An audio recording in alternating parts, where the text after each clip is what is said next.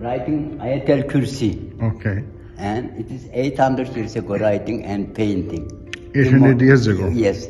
The mosque past tense 4 time restoration, but this is original, never changed. This is original. This mihrab is original.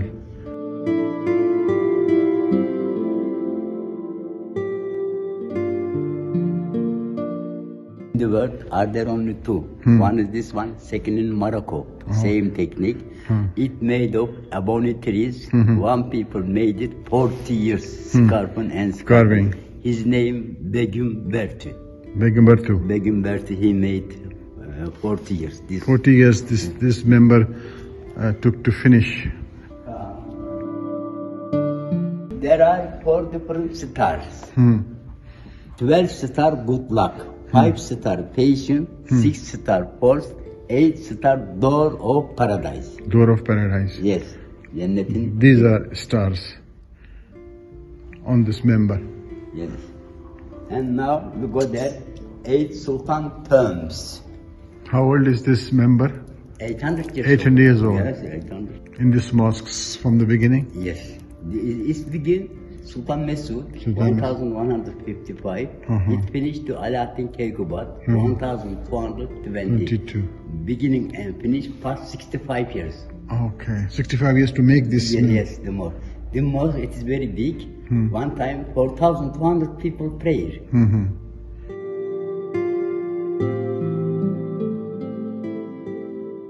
I was director, but 22 years ago I am retired. I explain the mosque every foreigner people. Everybody comes here. Yes, and there's some people they give me little money, but we talk every day. In summertime I meet 1 or 2 tourists. Okay.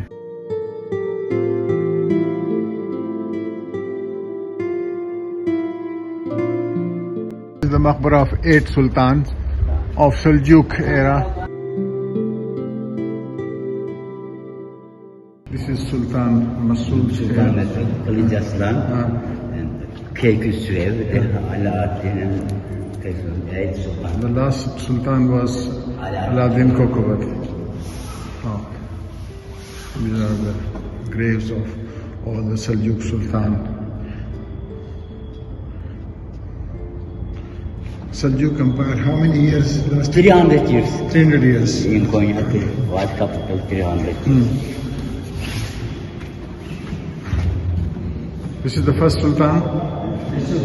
This is the first one? First one. Okay.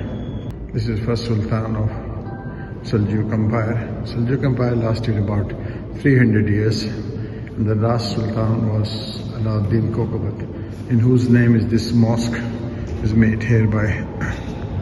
This is this Allauddin Kuokabet.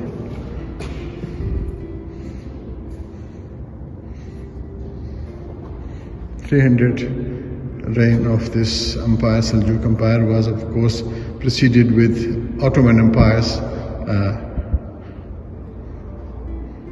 and Ottoman Empire started around 1253 and then came into being. End of it was in 1922, as we all know. This is the brick clean. These bricks to construct the qil'ah and the mosque came from here about 800 years ago.